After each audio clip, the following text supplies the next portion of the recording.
America has significant influence and power over the global economy due to the fact that its currency is the world's reserve currency for decades. The world is vulnerable to the fluctuations of the US economy and its political decisions. So if something bad happens in US, its impact is felt by the whole world. So what exactly is reserve currency and how does America use it to control the world? Let's find out. First of all, what is reserve currency? A reserve currency is the currency that is held in significant quantities by the governments and institutions as their foreign exchange reserves. Why do they keep it? It's because they are going to need it when they do an international transaction. Let's take an example to understand this better. Suppose China wants to buy natural gas from Russia. Since energy needs are not one-time thing, this contract would run for a long time, say 20-30 years. Now, home currency for China is yuan and home currency for Russia is ruble. But what currency would they transact in? Most likely this is going to be US dollars. Why? Because US dollars is in significant quantities held by both the countries. And by using a reserve currency in this transaction, both the countries can avoid the hassle of constant currency conversion, and that is going to be a long period of 20-30 years. And they can also avoid the risk of foreign exchange, that is change in value of one currency in respect of another. Now here's something mind-blowing in this scenario. US can influence this transaction in multiple ways. First, as the issuer and controller of the US dollar, if US changes its monetary policy, the value of US dollars, that is the amount China owes to Russia, would change. Second, United States has significant influence over the global financial system and it can impose economic sanctions on restrictions on these countries from using its financial system or the use of US dollars.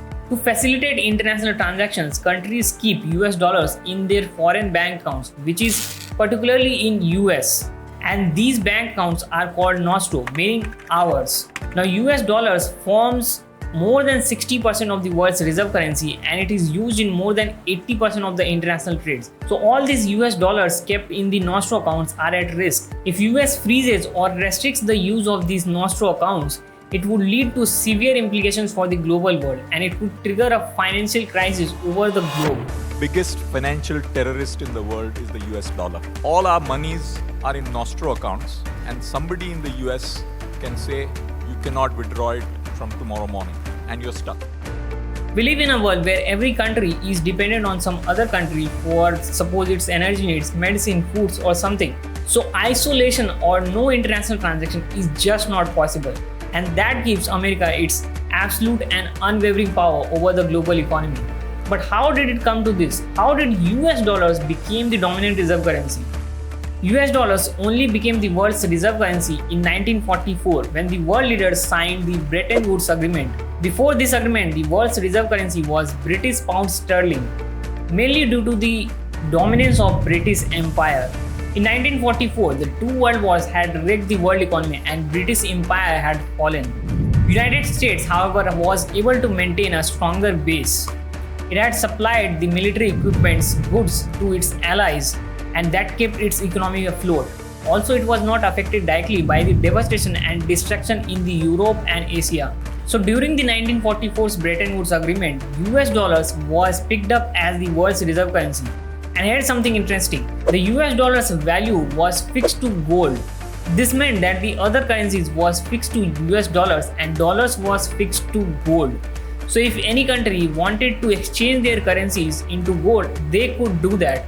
And this provided the stability and confidence to all the countries to use the dollars in the international trade and finance. But then year 1971 came as a shocker to the world. I have directed Secretary Connally to suspend temporarily the convertibility of the dollar into gold or other reserve asset. US President Richard Nixon announced the suspension of convertibility of the currencies into gold. It was a very big decision and it had the impact over the whole world. So why did it do it? After World War II, all the commodities had a steep increase in their prices, be it metals, foods, medicines, anything. In other words, when everything was getting costly, the value of dollars or the currencies was getting lower. Every country wanted to convert their currencies into gold to keep their wealth safe. Now US could convert all the currencies into gold only to a certain extent, obviously because they only have a limited gold reserves. So what they did is ended this convertibility altogether. This move allowed US to pursue more flexible monetary policies. Without gold's backing, they could print as much dollars as they would want. Ditching the gold standards made all the currencies linked and dependent on the US dollars, and all the other countries had to solely rely on trust in US to maintain its value of currency. A very intriguing question comes here is that when the US ditched this gold standard, why did the countries did not go back to their old system or found another system? It is because the US dollars had become so dominant at that point of time that they could not go back. At that time, US dollar was used in more than 75% of international trade and finance, and thus it was nearly impossible to find an alternative system. But world leaders understand that there is over-dependence on US dollars due to this, and since then, world has been looking for alternate reserve currency. Some of the notable candidates are the euro and Japanese yen.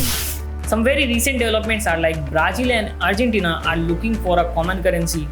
The UAE and India has started to use rupee in trade of non-oil commodities. Russia and Iran are working to launch a cryptocurrency backed by gold.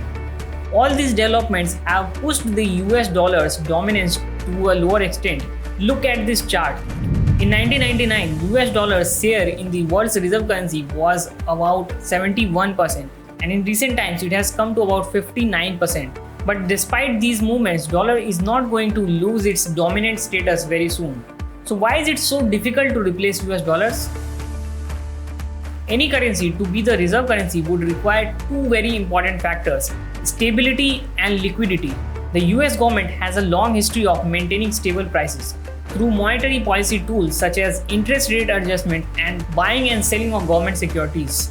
And US has extensive presence over the global economy. 1/4 of the world's total GDP is coming from America only. So as a result of America's vast footprint over the global economy, the US dollar gets the highest degree of liquidity. It is accepted as a payment solution worldwide. US also has a highly developed financial market, including stock markets and its bond market, and that provides the dollars its edge over the other competitors. Matching the level of liquidity and stability of US dollars is not an easy task, and thus many countries and currencies have failed to achieve it. In conclusion, US dollars has provided America significant influence and power over the global economy, and it also created vulnerabilities for the global economy. The search for an alternate reserve currency is a growing need, but we won't see the replacement of US dollars very soon. Instead, a basket of currencies might be used, and in the long run, we might see a very strong defender to US dollars, but that's a long way to go. That's it from my side. If you found this video informative, don't forget to subscribe. Thank you so much for watching, and see you in the next one.